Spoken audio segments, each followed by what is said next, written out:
شب برات نجات کی رات اس کو کہا جاتا ہے۔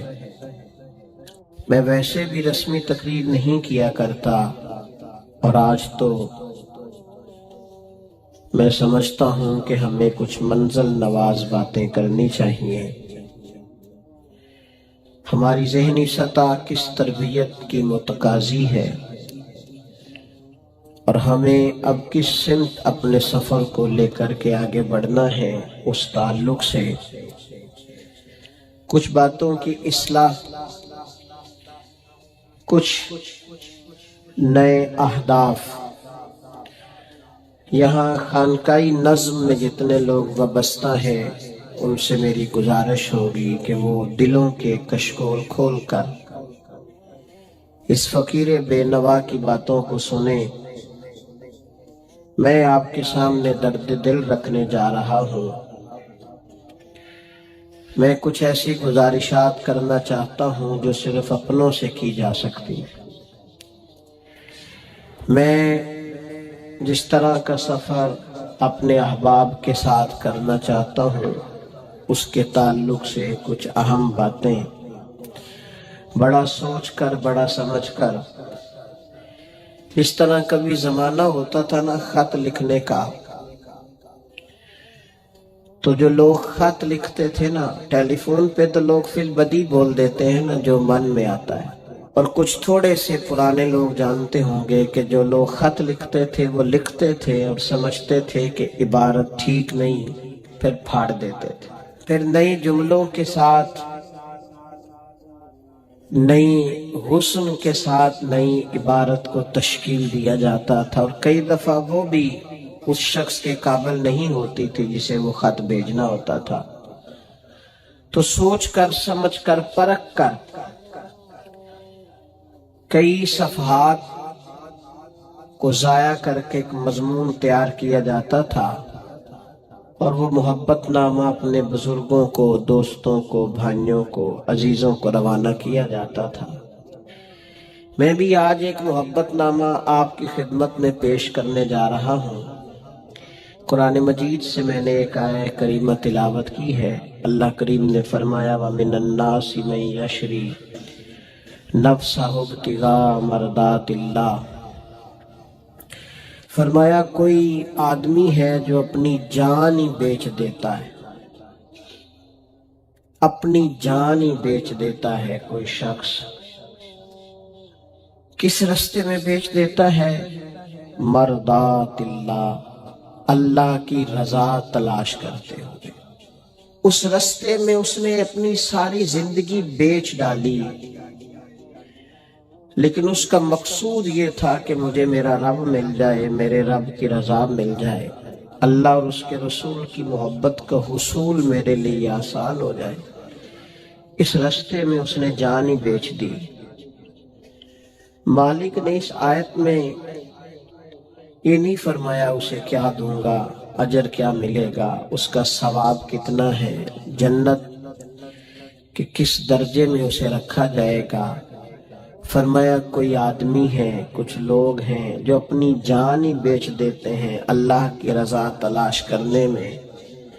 تو نتیجہ ایک جملہ صرف بیان کیا، فرمایا واللہ رؤوف بالعباد، اللہ بھی پھر اپنے بندوں پر بڑا ہی مہربان۔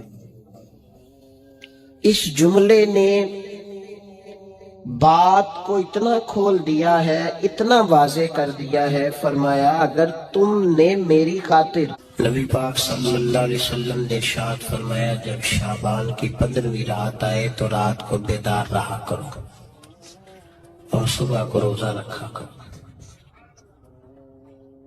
تو جب حضور نے کہہ دیا بیدار رہو تو پھر کسی کو سونا نہیں چاہیے، بیدار رہنا چاہیے۔ اور بیداری کا مطلب یہ نہیں کہ وہ آدمی بس جاگتا رہے، اس کا مطلب یہ ہے کہ وہ اللہ اللہ کرے، درود پاک پڑھے، عبادت کرے، تلاوت کرے، ذکر فکر میں رہے۔ کچھ باتیں اس مقصد کے لیے کہ اس رات اللہ پاک نے اپنی رحمت کے دروازے کھولے ہیں، تو کچھ ایسی بات کی جائے جس سے دل نرم ہو جائے، دوستو، قرآن مجید کی 2 آیات میں نے پڑھی ہیں۔ اللہ کریم نے فرمایا یا ایھا الذین آمنوا اتقوا اللہ حق تقاتہ، اے ایمان والو اللہ سے ڈرو، اور اتنا ڈرو جتنا ڈرنے کا حق ہے۔ ڈرو اللہ پاک سے، اور جس طرح تم کسی سے ڈرتے ہو، ڈرنے کا حق ہوتا ہے، وہ حق ادا کرنے کی کوشش کرو۔ ہم میں سے بہت سارے لوگ ڈرتے ہیں کچھ لوگوں سے، اور جب وہ ڈر رہے ہوتے ہیں تو انہیں احساس ہوتا ہے۔ اللہ پاک نے ہمارا وہ احساس خود بیان کر دیا ہے۔ فرمایا جب تم کسی سے ڈرتے ہو تو تمہیں اس کا احساس ہوتا ہے کہ تم کتنا ڈرتے ہو، تو پھر تم کوشش کرتے ہو کہ تم وہ کام نہ کرو جس سے وہ بگڑ جائے گا، ناراض ہو جائے گا۔ جو لوگ قانون سے ڈرتے ہیں وہ اشارہ نہیں توڑتے، کچھ بھی ہو جائے اشارہ نہیں توڑتے۔ انہیں پتہ ہے کہ یہاں اشارہ توڑیں گے تو لگ جائیں گے، اور جہاں انہیں فکر نہ ہو کہ کوئی پوچھنے والا نہیں، وہاں ہم نے دیکھا ہے کہ لوگ اشارہ توڑ دیتے ہیں۔ اللہ تبارک و تعالیٰ نے موقع دیا، میں حرمین شریفین حاضر ہوا تو وہاں ایک روڈ دائری روڈ کہلاتا ہے۔ اس روڈ سے پیدل چلنے والے نہیں گزر سکتے۔ وہ کہتے ہیں جی اس روڈ سے پیدل والا نہ گزرے، ان کے لیے علیحدہ جگہ ہے۔ قانون یہ ہے کہ اگر کوئی پیدل آدمی وہاں سے گزرے اور اس کا ایکسیڈنٹ ہو جائے تو وہ حکومت یہ کہتی ہے کہ یہ کیوں یہاں سے گزرا تھا، لہذا کوئی مقدمہ نہیں ہو سکتا۔ وہاں ہم نے دیکھا ہے کہ لوگ اس سڑک پہ پیر بھی نہیں رکھتے، کہتے ہیں مر گئے تو بنے گا کچھ نہیں۔ یہاں بھی بہت سارے ایسے معاملات ہوتے ہیں کہ جہاں انسان محسوس کرتا ہے کہ یہ بڑا میرے لیے نقصان ہو جائے گا تو وہ ڈرتا ہے۔ ایک چھوٹی سی بات ہے کہ رات کو کوئی آدمی اپنا دروازہ کھلا رکھ کے نہیں سوتا، حالانکہ کوئی حرج نہیں، کبھی کھلا رہ بھی جاتا ہے، اور اگر کبھی رہ جائے تو جس کی ذمہ داری بند کرنے کی ہو اس کے ساتھ پھر جو رویہ ہوتا ہے گھر والوں کا، یہ خوف ہے ہمارا اندر کا، تو بڑی شدت کے ساتھ ہم اس شخص کو سخت سست کہتے ہیں، ڈانٹتے ہیں، کہتے تو نے خیال ہی نہیں کیا، جمع پونجی لٹ جاتی تو یہ خوف ہے، یہ ہمارا اندر کا یہ خوف ہے۔ آپ بازار میں جائیں تو درجنوں لوگوں نے گن مین بٹھائے ہوئے، ان کا دل نہیں کرتا کہ اضافی تنخواہ دی جائے، کیا مطلب ہے ایک آدمی کو اضافی پیسے دینے کا، لیکن وہاں آدمی بٹھایا جاتا ہے، اس کو تنخواہ دی جاتی ہے، اس کی روٹی کا بندوبست کیا جاتا ہے، اس کے سارے ضروریات زندگی کا خیال رکھا جاتا ہے، اور پس منظر یہ ہوتا ہے کہ ڈر لگتا ہے اگر یہ شخص نہ ہوا تو ہماری چوری ہو جائے گی۔ تو اللہ فرماتے ہیں کہ تو جہاں سے ڈرتا ہے تجھے پتا ہے، تو اس طرح کر کہ مجھ سے بھی اتنا ڈر جتنا ڈرنے کا حق ہے۔ یہ جھوٹ موٹ کا ڈراوا نہ پیدا کر کے اوہ اللہ معاف کرے جی، اچھا جناب بڑے ڈرتے ہیں آپ اللہ تعالیٰ سے، آپ نے تو کانوں کو ہاتھ لگائے، تو پھر آپ کیا کر رہے ہیں؟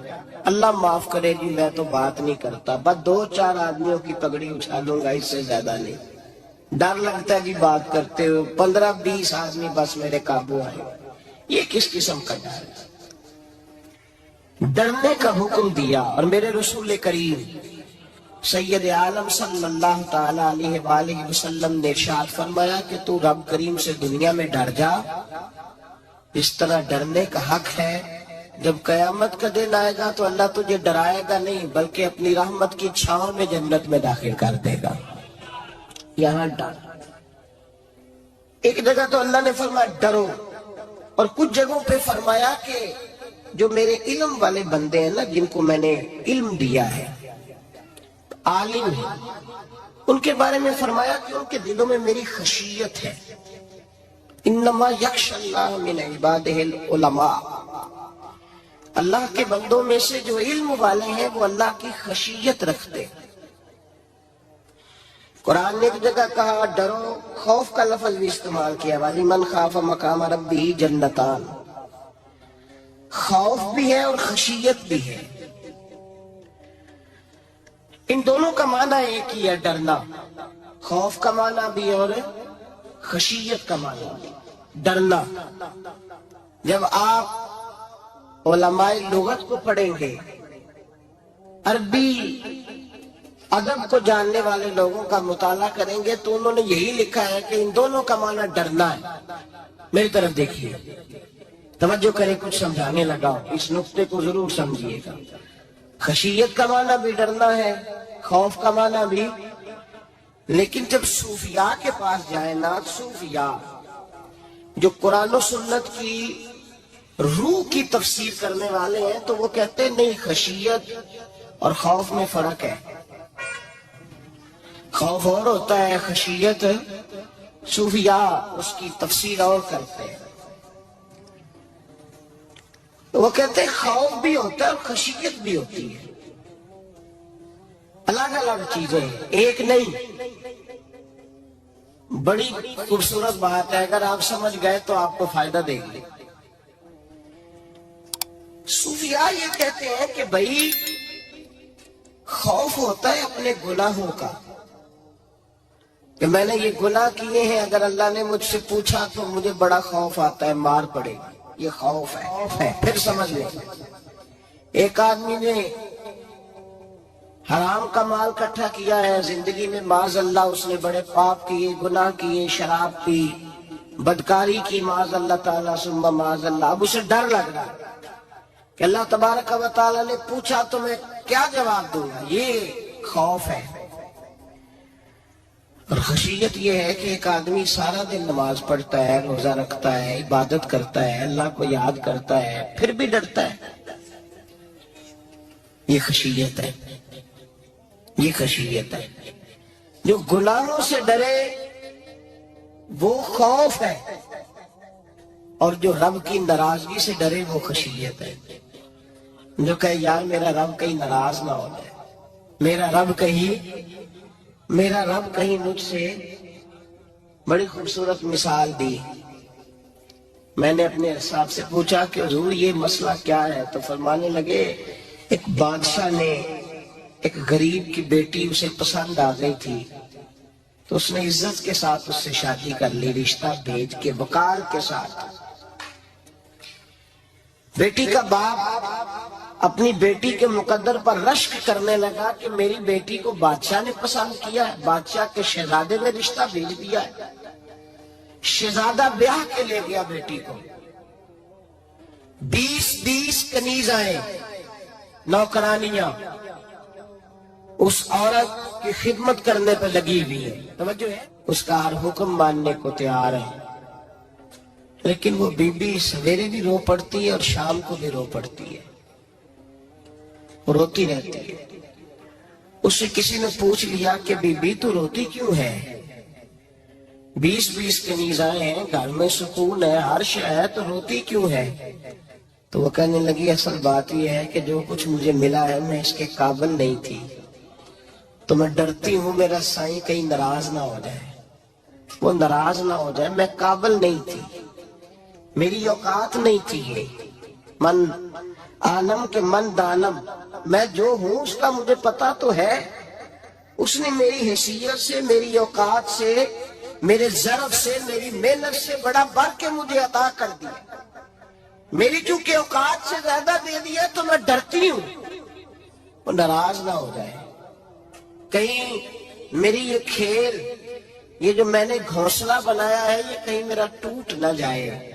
میرے بھائی، میرے رسول کریم سید عالم صلی اللہ علیہ وسلم کے امت کے اولیاء، صلحاء، صوفیاء، اتقیاء، صحابہ، اہل بیت، یہ لوگ جب روتے تھے تو یہ کوئی اس لیے نہیں روتے تھے کہ یہ آج دوپہر کو چینی میں ملاوٹ کر کے آئے ہیں تو اس لیے رو رہے ہیں رات کو، اس لیے نہیں روتے تھے کہ آج انہوں نے جو شکر بیچی ہے اس شکر کے اندر بورا ملایا ہوا، اس لیے نہیں رو رہے کہ آج 10 15 20 لاکھ رشوت کا مال بینک میں جمع کر، اس لیے تھوڑی روتے تھے، یہ تو اس لیے روتے تھے کہ اللہ تو نے بڑا کچھ عطا کیا ہے، کہیں ہم سے ناراض نہ ہو جانا۔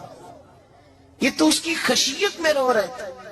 حضرت داؤد طائی رحمت اللہ تعالی علیہ، حضرت امام جعفر صادق جو نبی پاک صلی اللہ علیہ وسلم کے نواسے ہیں، جناب داؤد طائی کی ملاقات ہوئی تو امام جعفر صادق حضور کے نواسے عرض کرنے لگے، داؤد طائی یار میری بخشش کی دعا کرنا، رب مجھے معاف کر دے۔